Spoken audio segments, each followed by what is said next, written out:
Okay, what is complement of set? Complement of set ಅಂದ್ರೆ ನೋಡಿ, so universal set ಕೊಟ್ಟಿರ್ತಾರೆ. So universal set ಅಲ್ಲಿ ನಾವ್ ಏನ್ ಮಾಡಬೇಕು? ಓಕೆ, ಸೊ ನಾವು complement of A we represent like this, ಈ ತರ ರೆಪ್ರೆಸೆಂಟ್. ಯೂನಿವರ್ಸಲ್ ಸೆಟ್ ಅಲ್ಲಿ ನಾವು ಏನ್ ಮಾಡಬೇಕು? ಎ ಸೆಟ್ ನ ಕಳೆದು ಬಿಡಬೇಕು. ಓಕೆ, ಯೂನಿವರ್ಸಲ್ ಸೆಟ್ ನ ಎ ಸೆಟ್ ಅಲ್ಲಿ ಕಳೆದು ಬಿಟ್ರೆ ಏನ್ ಮಾಡಬೇಕು? ನಾವು ಕಾಂಪ್ಲಿಮೆಂಟ್ ಆಫ್ ಸೆಟ್ ಎ ಬರುತ್ತೆ. ಹಾಗೆ ನೋಡಿ, ಅದೇ ತರ ಎಕ್ಸಾಂಪಲ್ 1 2 3 4 ಇದೆ, ಇದು ಕಾಂಪ್ಲಿಮೆಂಟ್ ಆಫ್ ಎ ಕೆ ನೋಡಿ.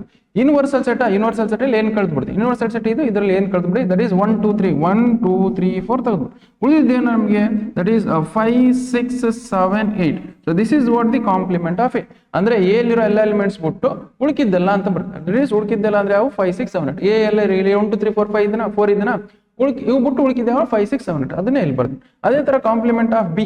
ಸೊ ಬಿ ಕೊಟ್ಟಿದ್ದಾರೆ, ಬಿ ಅಲ್ಲಿ ಎಲಿಮೆಂಟ್ಸ್ ಏನಿದೆ? That is 4 5 6. ಸೊ 4 5 6 ಎಲಿಮೆಂಟ್ಸ್ ಬಿಟ್ಟು ಉಳಿಕಿದ್ದೆಲ್ಲ ಬರಿಬೇಕಂದ್ರೆ ಯೂನಿವರ್ಸಲ್ ಸೆಟ್ ಅಲ್ಲಿ ನೋಡಿ, ಯೂನಿವರ್ಸಲ್ ಸೆಟ್ ಇದ್ದ ಅದರಲ್ಲಿ ನಾವೇನ್ಬೇಕು? ಬಿ ಸೆಟ್ ನ ಕಳೆದು ಬಿಡಿ. ದಟ್ ಈಸ್ 4 ಇದೆ 4 ತೆಗೆದುಬಿಡಿ, 5 ಇದೆ 5 ತೆಗಿ, 6 ಇದೆ 6 ತೆಗೆದುಬಿಡಿ, ಉಳಿದಿದ್ದಿದ್ರೆ ಅದನ್ನ ಬರ್ಕೊಳ್ಳಿ. That is 1 2 3 7 8. This is what complement of B. Okay, thank you.